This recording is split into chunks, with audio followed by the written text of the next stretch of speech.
बैठी हूँ। स्वागत है आप लोग का आपके अपने चैनल फिजिक्स पढ़ना पे। उम्मीद करती हूँ कि आप लोग बहुत ही ज़्यादा अच्छे होंगे और आपकी जो पढ़ाई है वो तो बहुत ही ज़्यादा एकदम बढ़िया तरीके से चल रही होगी। तो आज का जो हमारा क्लास है ना, इसमें हम लोग पढ़ने वाले हैं जनतंत्र का जन्म का कवि परिचय। यानी कि आज के इस क्लास में हम लोग इस चैप्टर के कवि के बारे में जानेंगे कि आखिरकार इस चैप्टर के कवि कौन हैं, उनका जन्म कब हुआ, इनका निधन कब हुआ, है ना, और बहुत सारी बातें इनके बारे में आज के इस क्लास में हम लोग करने वाले हैं। ठीक है, और ये चैप्टर नंबर कितना है, यानी कि अध्याय हम लोग का 6 है ना, और पार्ट हम लोग का 1 है। क्लियर, पार्ट कितना है जी, 1 है ना। अब आइए बिना देर किए इस क्लास को आगे की ओर बढ़ाते हैं। ठीक है, और देखते हैं कि आखिरकार इस चैप्टर के कवि कौन है ना, और इनके बारे में बहुत सारी बातें आज हम लोग करने वाले हैं और बहुत अच्छे से समझने वाले हैं, है ना। तो यहाँ पे देखिए, सबसे पहले आप लोग का क्या दिया जाता है, हाँ, ये तो पता ही चल गया होगा। ठीक है, पहले दिया जाएगा पाठ, तो पाठ हम लोग का है 6, ठीक है, जिसका नाम है जनतंत्र का जन्म। क्लियर, क्या नाम है जी, तो जनतंत्र का जन्म नाम है ना। अब यहाँ पे देखिए एक फिगर दिया गया है, यानी कि एक चित्र दिया गया है। किसका चित्र दिया गया है, किसका चित्र दिया गया है ना। तो ये जो चित्र है ना, ये रामधारी सिंह दिनकर जी का है। ठीक है, किनका है जी, तो रामधारी सिंह दिनकर जी का है ना। इनको शॉर्टकट में हम लोग क्या बोलते हैं, दिनकर जी भी इनको हम लोग शॉर्टकट में बोलते हैं, है ना। इनका क्या नाम है, तो रामधारी सिंह दिनकर नाम है। क्लियर, और राइटिंग पे नहीं जाना है, ठीक है, राइटिंग पे नहीं जाना है ना, क्योंकि भाई मेरा राइटिंग सच में बहुत ज़्यादा खराब है ना। यहाँ पे देखिए, अब दिया गया है कवि परिचय। ठीक है, क्या दिया गया है, कवि परिचय, है ना, कवि परिचय। तो सबसे पहले दिया गया है कवि, कि आखिरकार इस चैप्टर के कवि कौन है ना। सबसे पहले हम लोग कहीं भी जाते हैं, मान लीजिए घूमने के लिए, तो पहले हम लोग को क्या पता चलता है कि उस जगह का क्या नाम है ना। ऐसे थोड़ी ना चले जाएंगे कहीं भी घूमने, है ना। सबसे पहले हम लोग को जगह का नाम पता करते हैं। ठीक है, तो वैसे ही इस चैप्टर को पढ़ने के लिए हम लोग क्या करेंगे अध्ययन, तो कवि परिचय पढ़ेंगे, है ना। तो कवि का क्या नाम है, तो कवि का नाम है रामधारी सिंह दिनकर। ठीक है, क्या नाम है जी, रामधारी सिंह दिनकर। ठीक है, इनको शॉर्टकट में हम लोग दिनकर जी भी बोलते हैं। क्या बोलते हैं, दिनकर। ठीक है, दिनकर जी, है ना। अब देखिए यहाँ पे इनका जन्म दिया गया है कि इनका जन्म कब हुआ, है ना। तो इनका जो जन्म है 23 सितंबर 1908 ईस्वी में सिमरिया बेगूसराय बिहार में हुआ। कितना गर्व वाला बात है ना, बिहार के ही हैं ये। कौन, तो रामधारी सिंह दिनकर जी। ठीक है, कब हुआ जी जन्म, तो 23 सितंबर 1908 ईस्वी में सिमरिया बेगूसराय बिहार में हुआ। ये एकदम अपने राज्य के हैं भाई। ठीक है, ये अपने राज्य के हैं, है ना। कहाँ के हैं, तो बिहार से बिलोंग करते हैं। ठीक है, कौन, तो रामधारी सिंह दिनकर जी, है ना। एक ट्रिक भी हो गया कि बिहारी कौन थे भाई, तो बिहार से बिलोंग करते हैं रामधारी सिंह दिनकर जी, है ना, यानी कि अपने ही राज्य के हैं। ठीक है, अब देखिए दिया गया है मृत्यु, कि इनका निधन कब हुआ, है ना, इनका मृत्यु कब हुआ। ठीक है, तो इनका जो निधन है 24 अप्रैल 1974 ईस्वी में हुआ। ठीक है, कब हुआ जी, 24 अप्रैल 1974 ईस्वी में। क्लियर, अब इनके दिया गया है पिताजी का नाम। पिताजी का क्या नाम है ना, इनके पिताजी का क्या नाम है। ठीक है, तो इनके पिताजी का नाम रवि सिंह था। ठीक है, क्या था जी, तो रवि सिंह, है ना। दिमाग में यहाँ पे बिठा लेना है भैया लोग, है ना, बहनी लोग, कि इनके पिताजी का क्या नाम था, तो रवि सिंह, है ना। और माता जी का नाम था मनरूप देवी। कौन सी देवी जी, मनरूप देवी। किनका नाम था, तो माता जी का नाम था। अगर एग्जामिनर भैया, है ना, एग्जामिनर भैया ही, ठीक है, एग्जामिनर भैया अगर पूछ दे, है ना, कि रामधारी सिंह दिनकर जी की माता का क्या नाम था, है ना, माता जी का क्या नाम था, और उसमें 4 गो ऑप्शन दे देगा, सीता, गीता, रीता, मनरूप देवी, तो क्या होगा राइट आंसर, तो मनरूप देवी होगा, है ना। ठीक है, समझ गए। अब देखिए आगे बढ़ते हैं। आगे दिया गया है दिनकर जी उत्तर छायावाद के प्रमुख कवि हैं। कौन से छायावाद के प्रमुख कवि हैं जी? तो उत्तर छायावाद के, यहाँ पे देखिए एकदम हम पूरा हाईलाइट किए हैं रेड कलर से, है ना। रेड कलर कुछ ज़्यादा फोकस में रहता है ना। तो ये किस छायावाद के कवि हैं? तो उत्तर छायावाद के कवि हैं, है ना। कौन? तो रामधारी सिंह दिनकर जी, ठीक है। और रामधारी सिंह दिनकर जी कहाँ से बिलोंग करते हैं जी?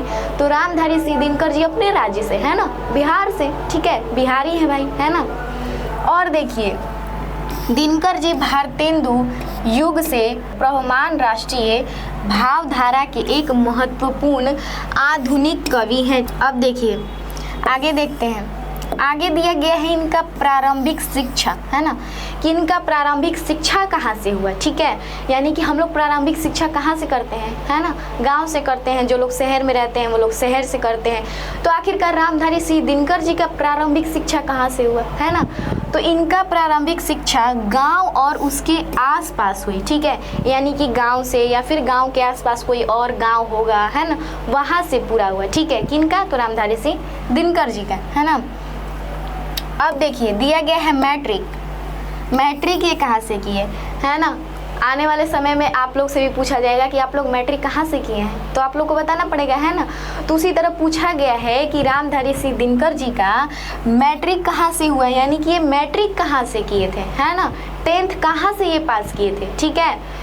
तो 1928 ईस्वी में, ठीक है, 1928 ईस्वी में मोकामा घाट रेलवे हाई स्कूल से, ठीक है। कहाँ से किए हैं जी?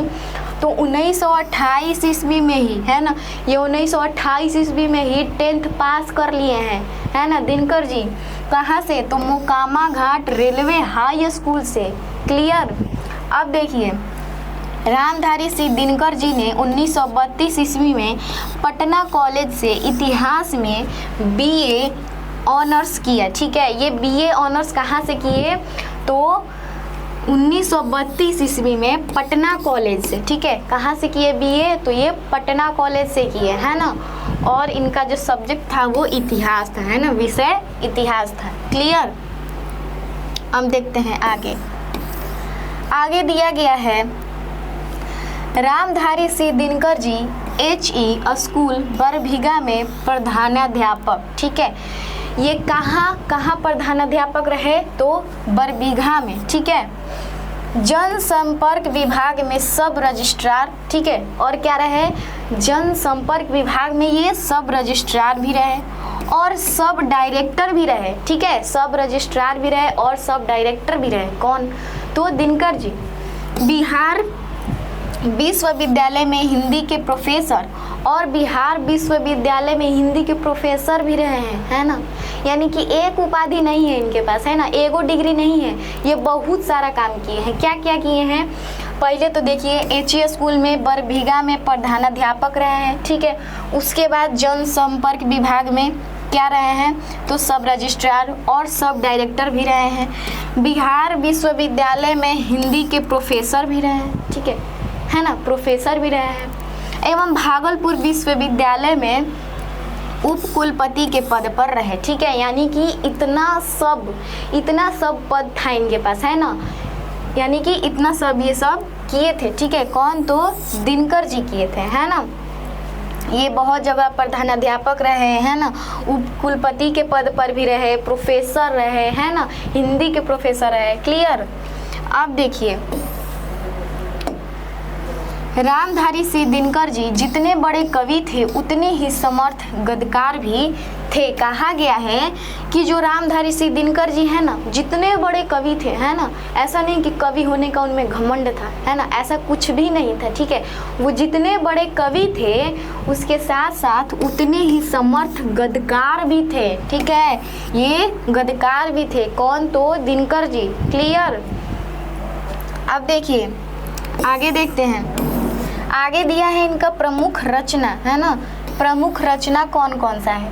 तो इनका प्रमुख रचना है प्रणभंग, उर्वशी, कुरुक्षेत्र, हुंकार, संस्कृति के 4 अध्याय, ठीक है। और भी बहुत सारी हैं, है ना। किताब में आपका और भी सारा दिया गया है, परंतु यहाँ पे हम कुछ लाए हैं, ठीक है। कुछ जो इम्पोर्टेंट है ना, जो इम्पोर्टेंट है उसको यहाँ पे दर्शा दिए हैं, है ना। किताब में और भी दिया गया है। क्लियर।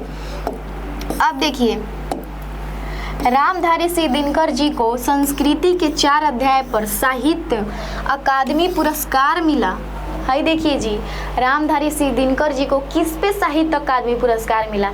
एग्जामिनर भैया पूछ देगा तो आप लोग क्या जवाब देंगे, है ना। तो आप लोग यही जवाब देंगे कि देखिए एग्जामिनर भैया, है ना, कहेंगे देखिए एग्जामिनर भैया, है ना। कहने का तो मौका नहीं मिलेगा लेकिन लिखने का मौका जरूर मिलेगा, है ना। तो आप लोग को क्या लिखने का मौका मिलेगा कि रामधारी सिंह दिनकर जी को संस्कृति के 4 अध्याय पर, है ना, संस्कृति के 4 अध्याय पर क्या मिला, साहित्य अकादमी पुरस्कार मिला, है ना, साहित्य अकादमी पुरस्कार मिला है। ठीक है, अब देखिए आगे दिया गया है रामधारी सिंह दिनकर जी को उर्वशी पर ज्ञानपीठ पुरस्कार मिला। ठीक है, और जो रामधारी सिंह दिनकर जी हैं इनको उर्वशी पर, है ना, एक रचना है उर्वशी, उस पर क्या मिला, तो ज्ञानपीठ का पुरस्कार मिला, है ना। समझ सकते हैं आप लोग कि बिहार के हैं। ठीक है, और एक बिहारी 100 पे भारी होता है। ठीक है, तो वही है कि देखिए रामधारी सिंह दिनकर जी हमारे यहाँ से ही, बिहार से ही बिलोंग करते हैं। ठीक है, और देखिए क्या क्या इनको मिला है, बहुत सारी जगह ये प्रोफेसर रहे हैं ना, हिंदी के प्रोफेसर, प्रधानाध्यापक रहे। ठीक है, उपकुलपति के पद पर भी रहे, है ना। उसके बाद इनको ज्ञानपीठ का पुरस्कार भी प्राप्त हुआ, है ना। और क्या चीज मिला, साहित्य अकादमी पुरस्कार भी मिला है। ठीक है, इनको पुरस्कार भी मिला है ना। और आगे देखिए उन्हें भारत सरकार की ओर से पद्म विभूषण से भी सम्मानित किया गया था। अब इससे बड़ी बात क्या ही हो सकती है ना, कि इनको भारत सरकार की ओर से, है ना, भारत की जो सरकार है उसकी तरफ से किससे सम्मानित किया गया, तो पद्म विभूषण से, है ना। ये एक क्या होता है, सम्मान दिया जाता है। ठीक है, ये सम्मानित किया गया है ना, किनको, तो दिनकर जी को सरकार की ओर से, भारत सरकार की ओर से पद्म विभूषण, है ना, उस सम्मान का क्या नाम था, तो पद्म विभूषण। क्लियर है ना, समझ गए। यानी कि आज का जो है ना इतना हम लोग पढ़े हैं। ठीक है, तो उम्मीद कर रही हूँ कि आप लोग को इतना समझ में आया होगा, है ना। आज के हम लोग क्लास में क्या क्या देखे हैं, सबसे पहले इनका जन्म देखे हैं, है ना, कि इनका जन्म कब हुआ। ठीक है, यहाँ पे देखिए एक बार फिर से देख लेते हैं, है ना। सबसे पहले देखें इनका जन्म कब हुआ, तो 23 सितंबर 1908 ईस्वी में सिमरिया बेगूसराय बिहार में हुआ, है ना, ये बिहारी थे। ठीक है, उसके बाद इनका निधन 24 अप्रैल 1974 ईस्वी में हुआ। इनके पिताजी का नाम रवि सिंह, माता जी का नाम मनरूप देवी। ठीक है, क्लियर। अब देखिए आगे देखे हैं दिनकर जी उत्तर छायावाद के प्रमुख कवि हैं। किस छायावाद के, उत्तर छायावाद के, है ना। उसके बाद देखिए, उसके बाद इनकी जो प्रारंभिक शिक्षा है वो गांव से उसके आसपास हुई। ठीक है, उसके बाद इनकी जो मैट्रिक की जो एग्ज़ाम हुआ 1928 ईस्वी में, ये मैट्रिक पास किए कहाँ से, तो मोकामा घाट रेलवे हाई स्कूल से। उसके बाद रामधारी सिंह दिनकर जी ने 1932 ईस्वी में पटना कॉलेज से इतिहास में बीए ऑनर्स किया। ठीक है, बीए ऑनर्स किए, है ना। उसके बाद देखिए, उसके बाद रामधारी सिंह दिनकर जी HU स्कूल बरबीघा में प्रधानाध्यापक, जनसंपर्क विभाग में सब रजिस्ट्रार और सब डायरेक्टर भी रहे। बिहार विश्वविद्यालय में हिंदी के प्रोफेसर एवं भागलपुर विश्वविद्यालय में उपकुलपति के पद पर रहे। ठीक है,